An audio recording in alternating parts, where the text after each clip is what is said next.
I want to welcome everybody here today.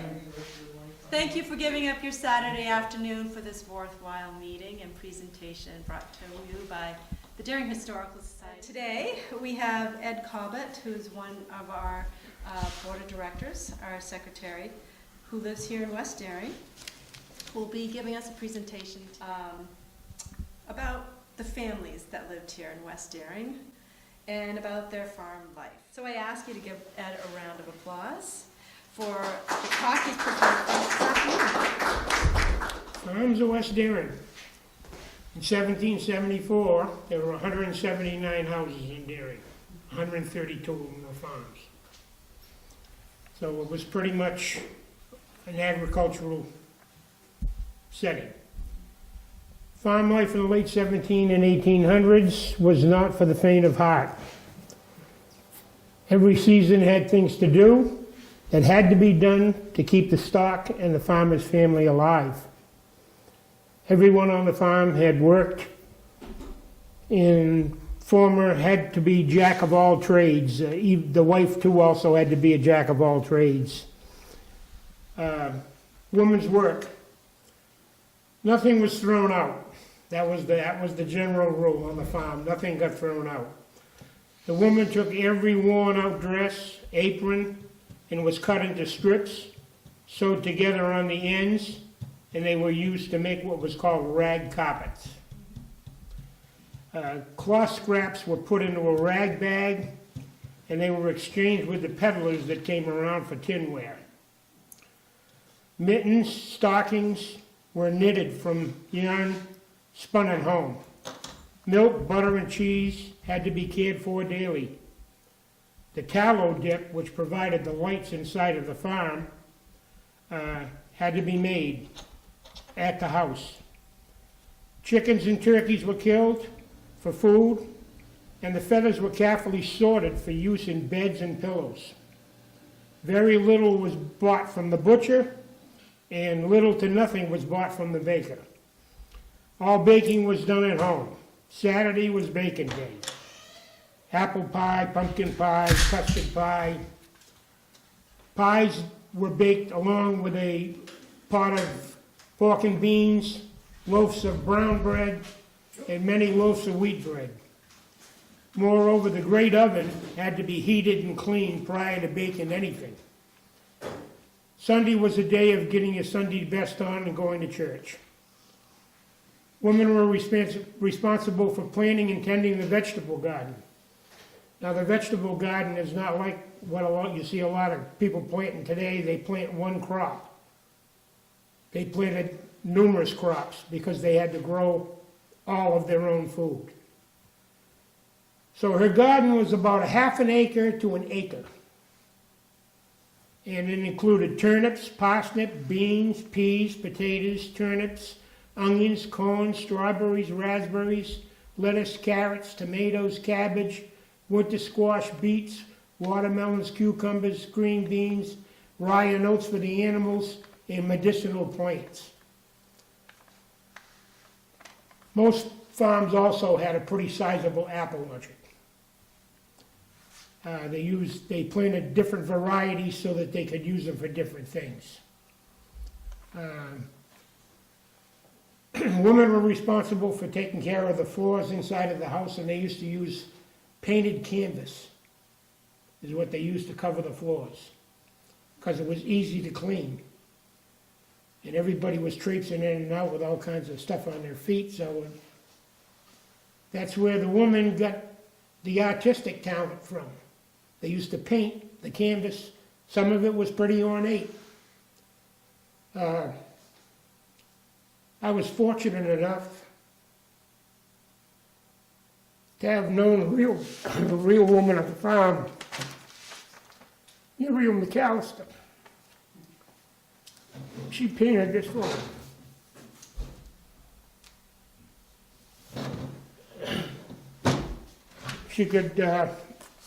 She was a multi-talented person.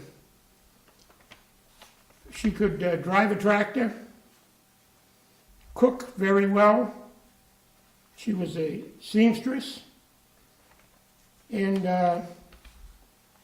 she could also drive a fire truck and was a fireman.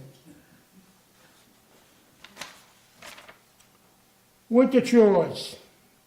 The farmer would make or repair the tools of his trade in the winter months, such as carts, wheelbarrows, axe handles, oxen yoke. The winter months were spent out in the woodlot, where firewood was cut to heat the farmhouse. Green ash logs were pounded with a hammer, a mallet, and they'd pound them till it separated on the yearly growth rings. And then they'd take those and dry them, and they were ash. They'd split them into things, and that's what they used to make baskets with for the farm.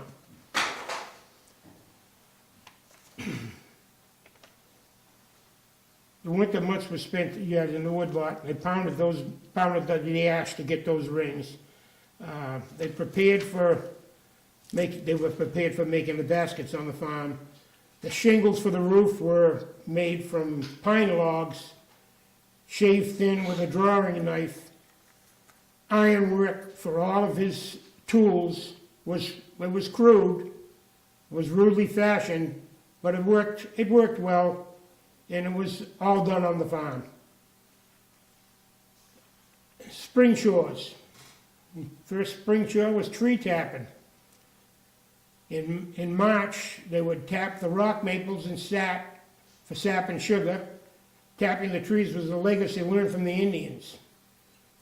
Soap making was another big episode in the spring.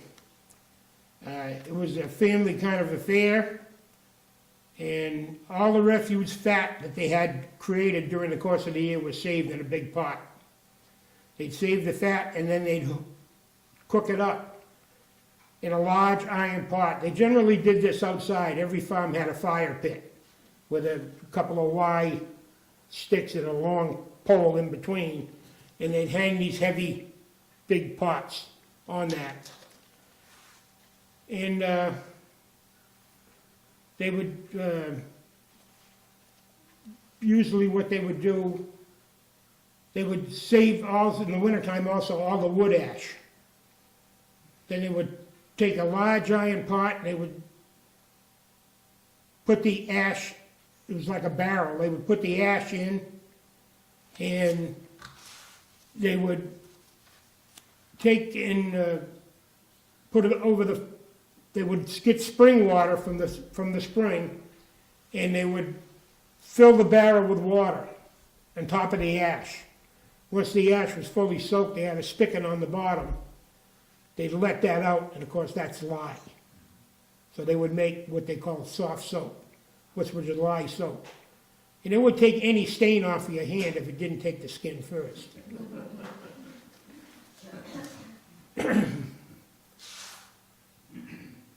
So that was another woman's chore. The summer chores: pickling, canning, drying, salting, fermenting. These were all methods of preserving food over, because they didn't have any ice making equipment back in those days. So the only ice you got was what you cut off the pond and put into an ice house. Most farms had an ice house. They had an ice house. They would have also a root cellar, and that was the preserving methods that they used. Some farms, they would have hooks in the attic, and in the wintertime they would hang meat in the attic because it was always freezing cold up there. In the early summer, all of the wild herbs, flowers, and fruits were collected, such as Queen Anne's lace, spearmint, swamp onion, sumac, raspberries, blackberries, and strawberries. These were either dried or canned. Nuts were also collected and stored for the winter. Late spring to early summer was the time for plowing the fields. This was known as breaking greenwood. Until 1830, this was done with a wooden plow. The vegetables were eaten all through the summer, and the excess had to be canned and, or dried or pickled and placed in storage in the basement. The hay cutting also came in late summer.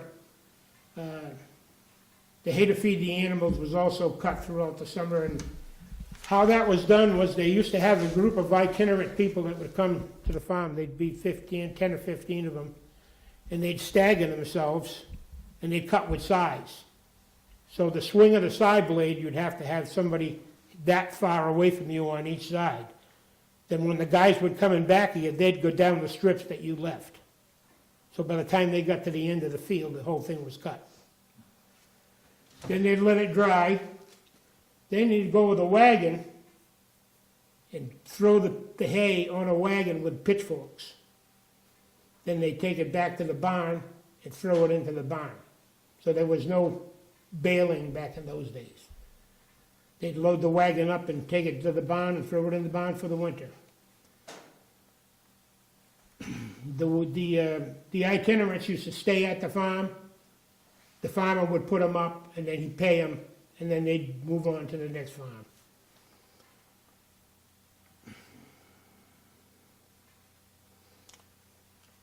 Fall chores.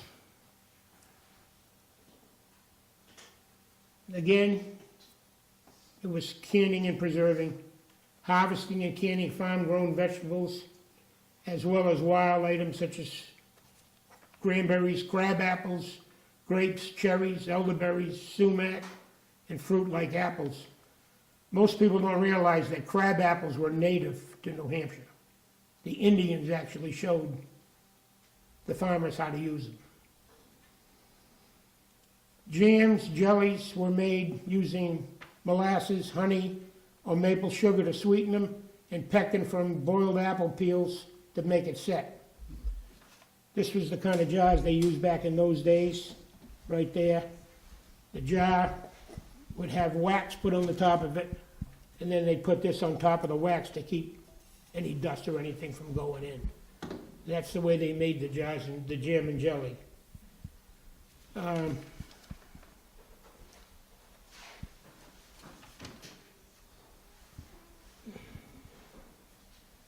The preserved items were placed in the basement of the farm or in the root cellar, one or the other. Hunting was another great source of protein.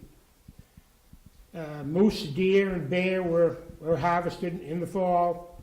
The meat was preserved by salting, smoking, drying, and the meat obtained in the winter would be hung in the attic or in the shed for cold storage till spring. In the early 19th century, ice was cut in local ponds and put into the ice house to preserve meat and butter until the ice melted. Then it was spring, and hopefully you were off to a new year. By 1900, most farms had an ice house, a sap house, and a root cellar. The farmers of the late 1700s and 1800s were a stock of truly independent and self-sustainable people. They were the people that provided the definition of the New England Yankee. The demise of Deering farms. By 1820, the population in Deering had grown to 1,415 people. Farmers were raising sheep in large quantities to provide wool for the booming textile mills in Hillsborough. This boom was short-lived. By the mid-1840s, wool prices plummeted and overgrazing of pastures had led to soil depletion, erosion, and abandonment of many farms. The Civil War was the watershed moment for Deering history. The population in 1880 had dropped to 674 people, and in 1900 it was dropped to 486 people, which is not much more than was the beginning of the town. The remaining Deering farmlands were nearly exhausted. The millennia of untouched forest had laid only a thin strata of organic matter across the town. When the settlers cut all the trees to make fields, they were able to grow abundant crops for only 3 decades before the soils were exhausted. A large portion of the farms failed and were abandoned or sold for pennies on the dollar. While the upland farmers failed, West Daring farms prospered. This was because of a series of factors which allowed these farms to continue operating. One factor was the Cork Plain. It was flat, and it had yearly floods. The spring floods would carry in organic matter from the river and deposit it in the field. So they had not only the animal waste to use, they had a new layer of organic matter every year. There were a series of other factors also. They had no stones. If you drive down the west side of the turnpike, there is no stones. There's no stone walls over there. There's no stones. It's alluvial, so it's sand and gravel. There's no big stones.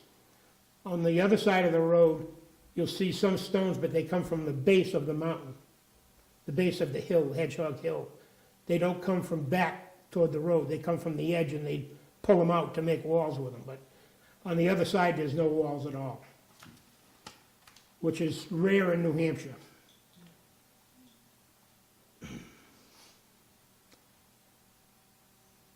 The land also had the factor that it didn't have any water problems relative to watering crops or anything. You could take a pipe with a hand hammer that they had a round lead head on the top of it, and they drop it on the pipe and pound it down. And you could pound it fairly easy down to 10 feet, and you had 15 feet, you had all the water you wanted.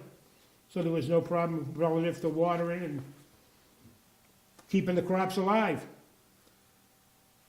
The second reason was a large portion of the Cork Plains was within the floodplain of the organic matter, and it maintained the soil. The Hedgehog Hill abutted the flat farmland with a steep slope and a mixed forest of hardwood and softwood trees. These forests provided maple syrup, lumber, firewood, and good hunting ground. Early on, the Second New Hampshire Turnpike was established and ran right through the center of West Erin.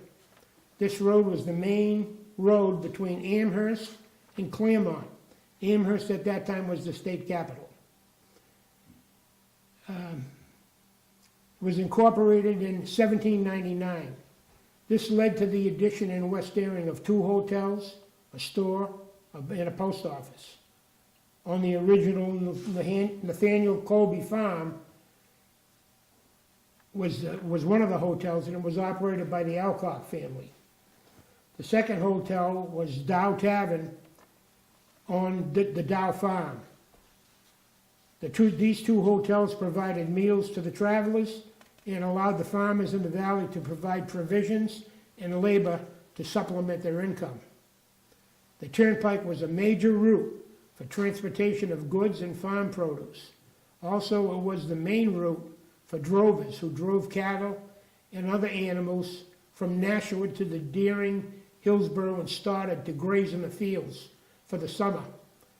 The drovers would often stop in Deering since they could rest in the hotels, and the fields were big enough that they could put their whatever they were droven in there and leave them for the night. Another major event which occurred yearly was the military muster. Due to the flat nature of the Cork Plain, it was the perfect spot to train soldiers. The full muster of the 1st Battalion of the 26th Regiment of the Militia from 1792 to 1848 brought major crowds, vendors, and money to all who lived in the proximity to the muster fields. Another reason was the railroad. The railroad was extended from Peterborough to Hillsborough. It passed right through West Erin. It had West Erin Station, we had Holton Crossing Station, and a flag station at Holton Crossing. The train would pick up milk at the milk house from the farms of the Normandos, Geranis, Fishers, McAllisters, and Woods.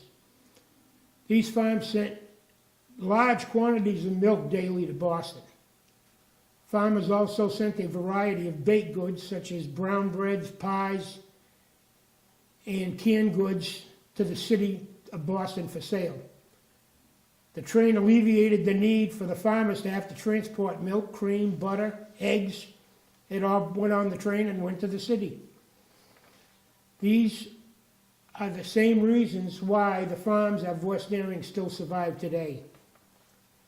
The McAllister farm, after 4 generations of ownership, is now called River Run Farm. They raise chickens, cows, and pigs, and have a small store. The Kiblin farm still sells hay that it cuts yearly. The Platt farm owns over 100 acres of fields along the Kentucky River on which it grows corn and hay. The Dollarshire farm is a small farm located in the 2nd New Hampshire Turnpike, and it raises goats and operates a small farm stand. The Ellingwood farm has been converted to a specialized care unit for head trauma patients, but has preserved over 300 acres of land on the face of Hedgehog Mountain. The farmers and large landholders of West Deering have been good stewards to the land. The McAllister farm ownership of Archie McAllister once contained nearly 1,000 acres. It controlled the entire area from, let's see, and they controlled this area all here. All this area here was McAllister Farm. They owned all the way down the river with the exception of Kiblin's plot, all the way to the town line. They owned all this. Then they owned the land in back of the turnpike up in here. So they owned pretty near 1,000 acres after when Archie finally got through.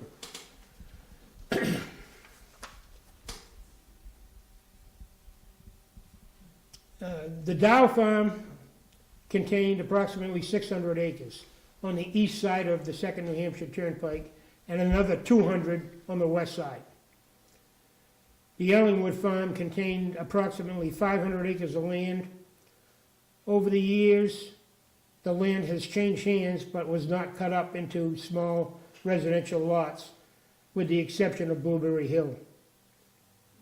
Today, large portions of the farmland along the Kentucky River and woodland on the west face of Hedgehog Hill are permanently protected from development by conservation easements.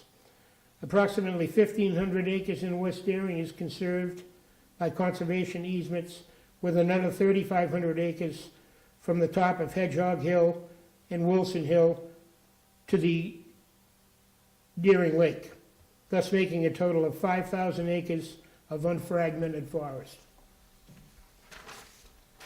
Now I'll go through a little bit on some of the farms. The McAllister Farm is located on the 2nd New Hampshire Turnpike. It was first settled by John White in 1787. John and Susanna White moved from Lexington, Mass. To Deering in 1787. They had 2 children, James and Nathan. Nathan stayed with his father's farm until John White passed away in 1809, and Nathan took over. Nathan was married twice, had a total of 9 children. Harriet White was his second child born from his second wife. Harriet White married David McAllister. They lived in a house in West Deering on Hedgehog Mountain Road, but worked for Nathan White on his farm. David took over ownership of the White farm 1 year after Nathan White died in 1871. John White's other son, James, built a house across the street on the other side of the turnpike in 1807. From this point on, it was called the McAllister Farm. and it held the name for 4 generations. Harriet and David had 2 children, Clevis and Chester. Clevis didn't stay on the farm. He opened up an antique store in Hillsborough. Chester stayed on the farm and took over the farm operations in 1903, after the death of his father. Chester married Loamy Wasson, who lived on the abutting farm. Loamy's mother, Ellen Wasson, and her mother, Persis, and Loamy all lived on the Wasson farm until the barn caught fire and the house caught fire and it burnt to the ground. Thus, through inheritance of her mother, grandmother, and her grandfather, Asa Goodnow, she inherited all of their estates. So when she married into the McAllister family, the McAllister farm was merged to include the entirety of the White farm, the Wasson farm, and 1/3 of the land along the river that Asa Goodnow owned. So it grew substantially in size. Loamy and Chester had 1 son, Archie. Archie married Nellie, who came from Nova Scotia in 1924. I believe Loamy purchased the James White house occupied by Henry Holton at that time, and Archie occupied this house. The farm consisted of milk cows, meat steers, chickens, and horses. Archie and Nellie had 2 sons and 2 daughters. Under Loamy and Archie's guidance, the McAllister farm had grown to approximately 1,000 acres. After Archie's death, the farm was split between the 2 sons, Robert and Everett. Robert lived in a house in Bennington Depot Road. He took the far southern part of the farm, and Everett took the northern part of the farm. Everett lived in the old James White house until his father passed, and then he moved into the farm, and his son moved into the White's house. He farmed the entire portion of the northern land. Bob didn't do so much. He ended up selling the 2 pieces of land along the river, which was a 92-acre parcel and a 27-acre parcel. He sold to the Platts on the Platt farm, who owned a dairy farm. They still own that land. Everett and Muriel had 2 children, Lisa and Chester. Lisa built the house in the area where the Wasson farm had been, and Chester lives in the White House across the street from the farmhouse. The 2nd New Hampshire Turnpike, Muriel McAllister put all of the land, all the land on the northern part, with the exception of the land that her brother, that Robert had. She put that all under conservation easement. So that, from where the farmhouse is all the way up to the face to the top of Hedgehog, is all there, all conservation easement.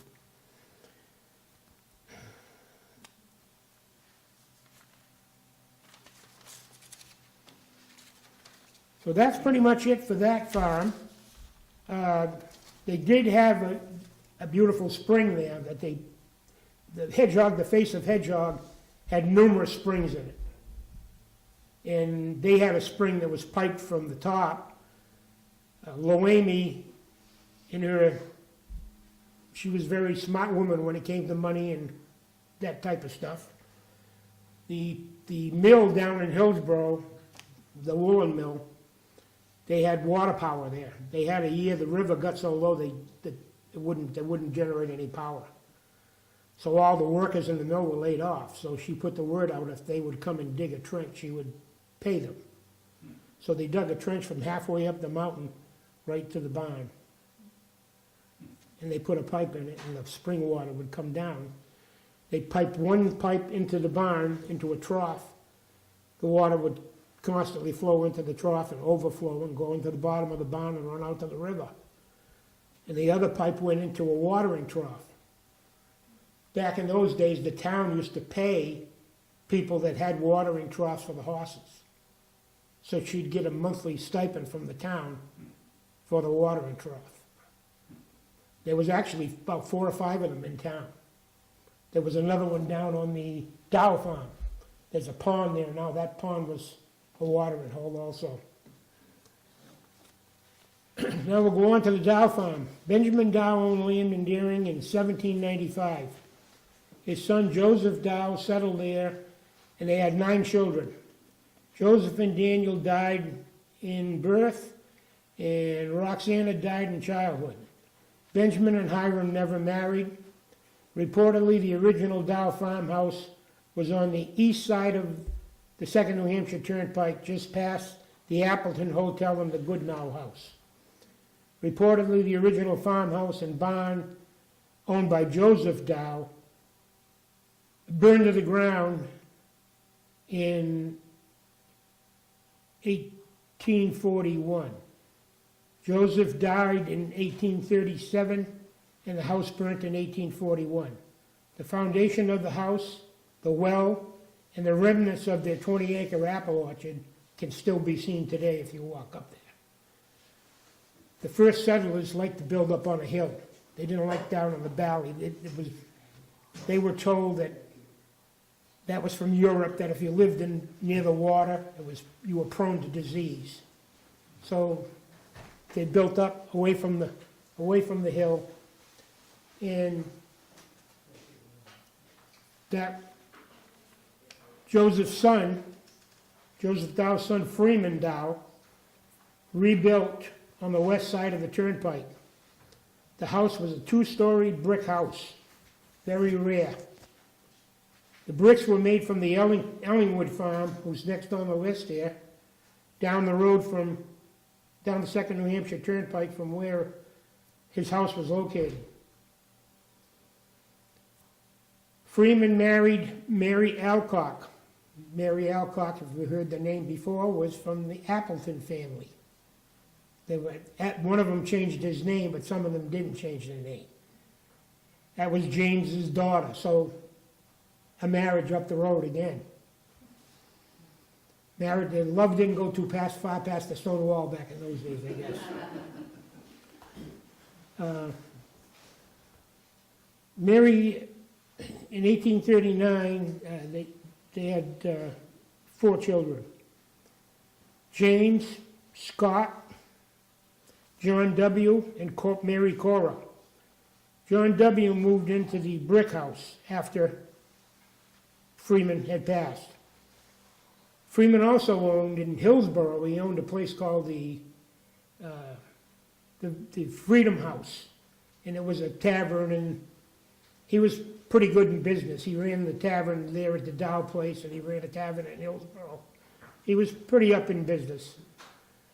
The brick Dow house the dairy operation was sold to Arthur Whitney, the Arthur Whitney family, and later sold to the Colburn family, and finally to Arthur and Melvin Poor.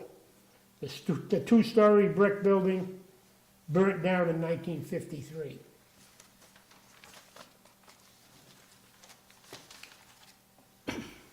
Under the ownership of the Poors, the property consisted of about 600 acres on both sides of the 2nd New Hampshire Turnpike. They set up a sawmill, and they cut all the timber off the Dow portion of the land on the east side of the 2nd New Hampshire Turnpike. The original Dow farm on both sides of the turnpike was sold to the McAllister family. John Wells Dow moved into the Goodnow's house, which was the next lot. That was built in about 1800, but that was between the Dow's lot and the Kiblin farm. So he moved into there, and he lived there. He lived the rest of his life out there, next to the Kiblin farm. The Ellingwood farm. The Ellingwood farm was located on a dead-end road just to the south of the West Deering Cemetery and Schoolhouse. The farm is displayed on both the 1858 and 1892 maps of Deering. The Ellingwood farm was a dairy farm and also had a clay pit, which was used to make bricks. The clay pit at the end of it, when they backfilled it, was about 40 feet deep. And not surprisingly, many of the sons that worked on the farm were also masons. I guess when you could make your own bricks, you had a kind of an in. The farm was first settled by Rowlandson Ellingwood in 1793. He settled on Lot 12 on the south range of Packers Right in Deering. He also purchased Lot 11 in the same range and the southerly half of Lot 12 in the north range of the same right. Rowlandson was the son of Ebenezer Ellingwood and Sarah Tuck of Amherst, New Hampshire. Rowlandson was born in 1742 and died in 1822. He married Abigail Hildreth, the first marriage, and later Eunice Nichols. These two marriages produced a total of 12 children that lived to adulthood, all which were brought up on the farm in West Deering as a second generation. Ellingwood learned his father Rowlandson's trade as a stonemason. David Ellingwood, John's brother, was a member of the committee that laid out the West Deering Cemetery in 1811.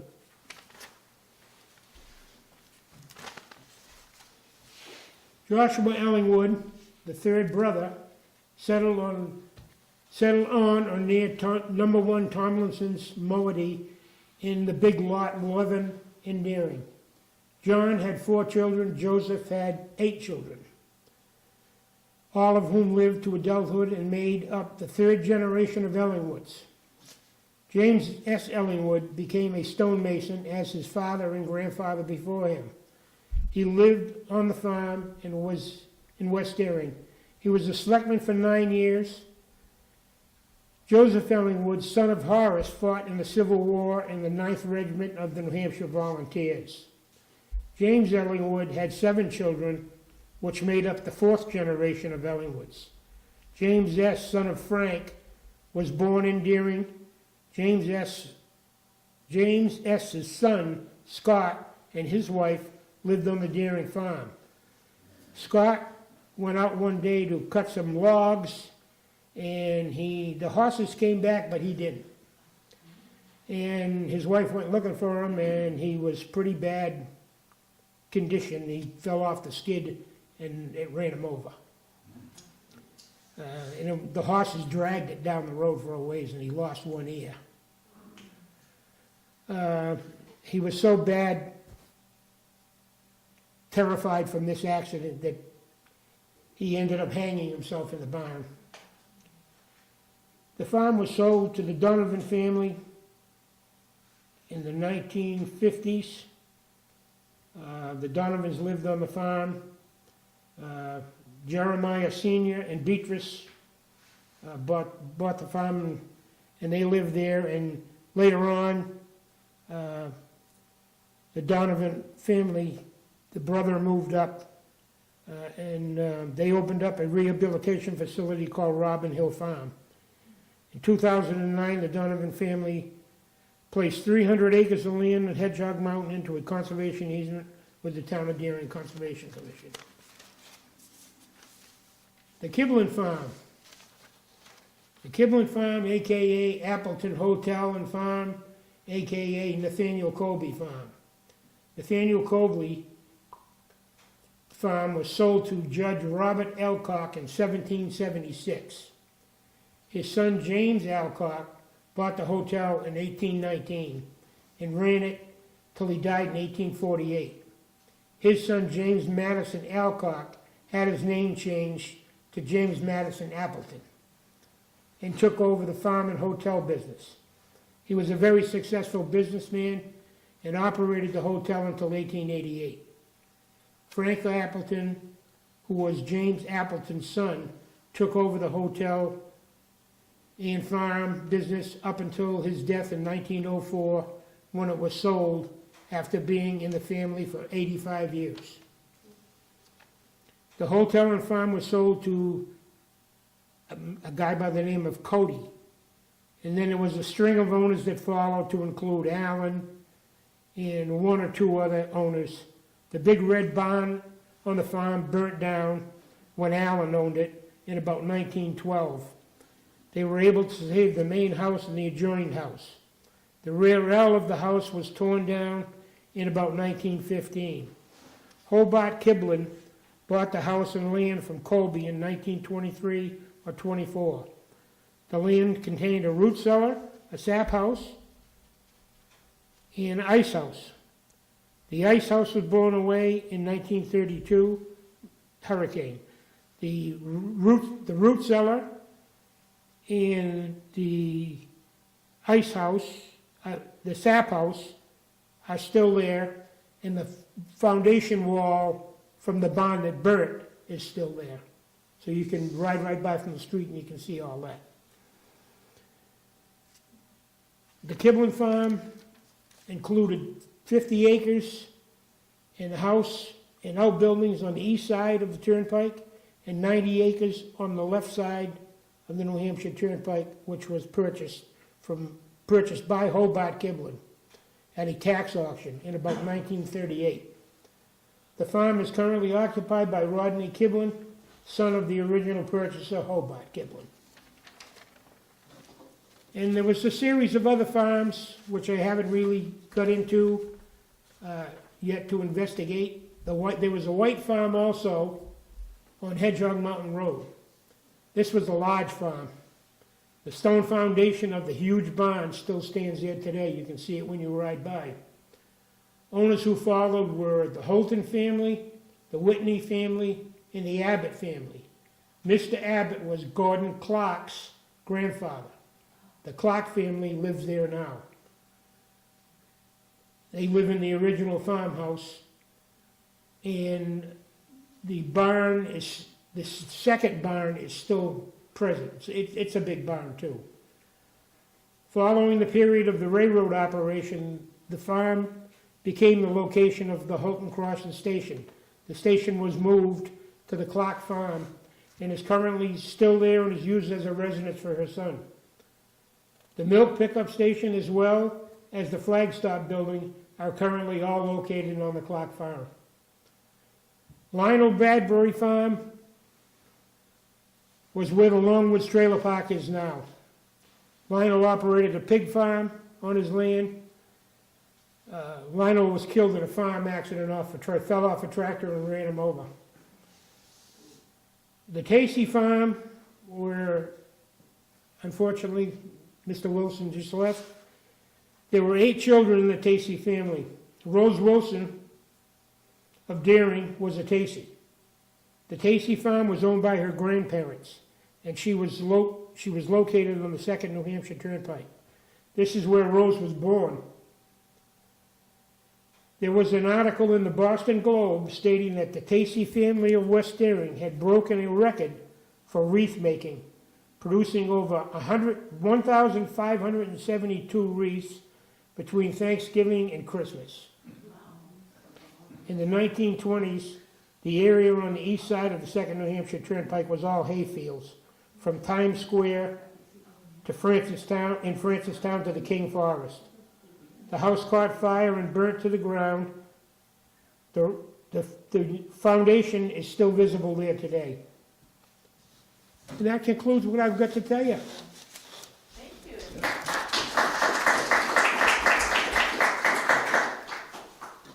Thank you so much, Ed. Any questions? Yeah, any questions? Yeah, Do you have any thoughts on why James Alcock would change his name to Apple? I have no idea. Yeah, no idea. Are there any Alcocks that continue after that? Yeah, they all used Alcock after that. So there's just one, The and then one- there's another branch that, Well, they're all Alcocks, but they changed their name to Appleton. Some of them used Appleton, some of them used Alcock. They used to put up there a lot of drovers there, and a lot of people from the stagecoaches used to run the second turnpike, heavy. And if they'd get to that spot and they couldn't want to continue on at night, they would stay there. Basically, all of those houses down there put people up. the Goodnow house that was built in 1800. They put people up. When they would have the muster, there was people everywhere. Matter of fact, these oyster shells here are from the muster field.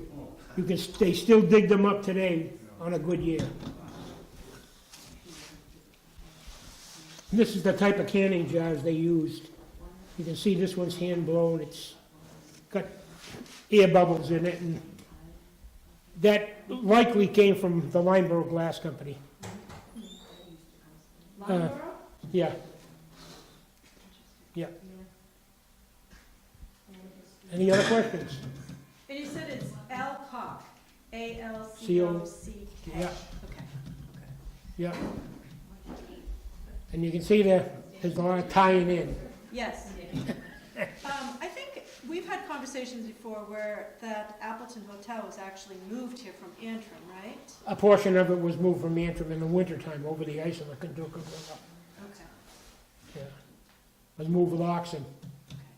And the farm where Lionel had his home, you're saying his whole field area is what we understand Longwood's Trailer Park, or Yeah. it's the cooperative now? Yeah. Where was his home then? Where was The the house house? is still there, Yeah. Where Tara where lives? Tara lives. Oh, okay, all right. Yeah. And then the other white farm is where the Clarks live now? Oh, okay, got it, all right. Yeah. The whites, there was a bunch of whites, Okay, because they were the first settlers in there, so there was a half a dozen whites. okay, all right. At one time, the Clark farm owned all the way up onto Gibson Mountain. Yes, Yeah. go ahead, Tim. Well, I just question about, because it seems like a self-sustaining neighborhood. Was there a church that most folks went to? Was there a particular, did they go to Hillsborough, or did they come to the center, or Most of them, I think, used to go to Antrim. Antrim? They used to run church services at the Chickabiddy Farm, which is now the campground Right. on 149. Because Muriel told me they used to go to church over there sometimes on snowmobiles because the road wouldn't be plowed. Well, would that have been partly too because of the roads in West Erin? We had the Second New Hampshire Turnpike, Mm-hmm. and obviously we had Longwoods, but I think we've talked before, didn't Longwoods just go through Union Street? It didn't go through Mansellville, No, right? So, I mean, you didn't have a way, it wasn't an easy way to get to the center, right? Because we didn't, Right, that's Hedgehog what I was just Mountain wondering Road, about. I know they had Falls schools Road. and taverns and farms and stores. we were kind of self-dependent over here. We had most of the stuff we needed. yeah, And there was nothing up in the center of town that we Yeah, needed to deal with. right, Longwoods Road wasn't an open through road until That's the correct. late fifties. till They late closed it. fifties. When we built our house here, they still were dumping Yeah. gravel on each end of the road in the spring because it wasn't passable. Yeah, it was called Winter Road. Okay, yeah, because that's what I was wondering, it was like, it was just so I mean, a summer separate. road, not a winter road. It was just so separate from the rest of Daring. So very, It's actually a corduroy road, oh, Yeah. for really? anybody that doesn't know. They Yeah. took the Yeah. trees down and laid the dirt over it. Yeah, Yeah, I've got some of that on the turnpike just below my house. When I used to hear Alfred Kelly coming down with the grader, in the springtime it would heave. And just the corner of that would stick up and he'd come along all of a sudden, he'd back up. And later on, it would, after the frost went out, it would go back down and it was fine. yeah, In the spring like that, early in the spring, it would heave up. yeah. Well, it is interesting when you really stop to think, it's like you only had Second New Hampshire Turnpike, and everything else is just so separate from the rest of Daring. The orientation would have been closer to Antrim or to Hillsborough, West naturally. Daring's always been the other side of the mountain. The other side of the mountain, yeah. Because the Falls Road, they never maintained that. There was never any buildings down this end. Right. So that was, Way down. the farm was on the top of the hill up there where, B. Hunter used to live, Right, right, yeah, Falls Road. yeah. That didn't go over. Hedgehog Mountain Road, after the McAdams place burnt up there, that didn't go over anymore either. Was there any actual idea of what the population of West Daring was compared to the rest of Daring? Because it just seems like there was literally a handful of farms. Yeah, Was never a large amount of people over here.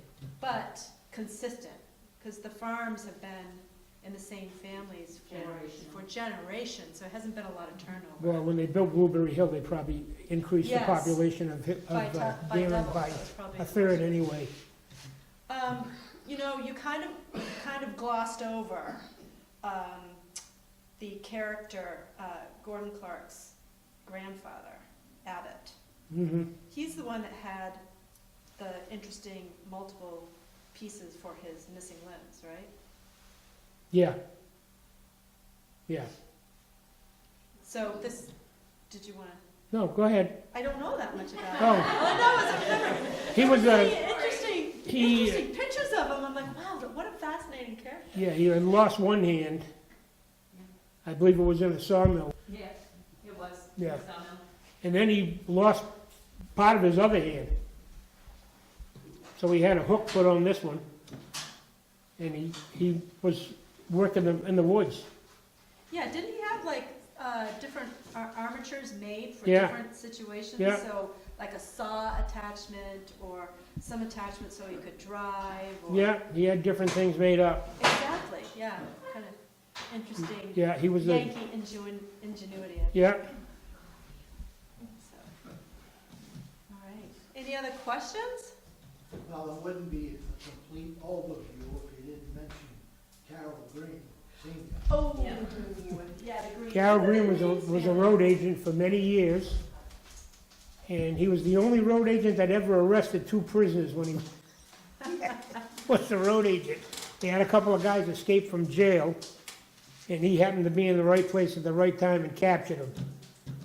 But he was a road agent for many, many years here. Had a fondness for dynamite, didn't he? Oh, yeah. Dynamite. Yeah. Yeah, that Gordon was, Clark still sleeps in the same bedroom that he was born in and his father was born in. Yes. At going to be what, 94? Yeah. 94 Yeah. years old? Yeah. Yeah. Get back to Carol Green. When he was road agent, he had an old Indian motorcycle. And he loved to play with dynamite. With dynamite stumps, rocks, doghouses, beaver dams. He needed dynamite, he was the man to see. He was only about 4 feet tall, all hunched over. And he didn't have one of these newfangled push the handle down and set the dynamite off, but he had an Indian motorcycle, and you just touch the 2 wires to the battery and that'd take care of it, and boom. But every time he did that, the wires got a little shorter. And, well, he had to get back, he had to kick it over to ignite the magneto, and that's what set the dynamite off, and every time he did, the motorcycle would start and he'd be gone. Well, the last time he did it, the motorcycle stalled, but it lit the dynamite off and the wire was like 20 feet shorter than when he started. That was the last time he used the magneto on the old set dynamite off. Just an interesting- oh, I meant to show you this. Muriel McAllister painted that to me. She was a very talented woman. As were a lot of farm women. And if you needed something, you either fixed it or made it. Right. Or you didn't need it. Or you didn't need it. You went without. Well, thank you very much, Ed. Any other questions? All right. Well, that concludes our talk. Again, thanks so much, Ed. I did bring me some old food for you, some Boston brown bread and some New England cornbread. Thank you. Thank you so much.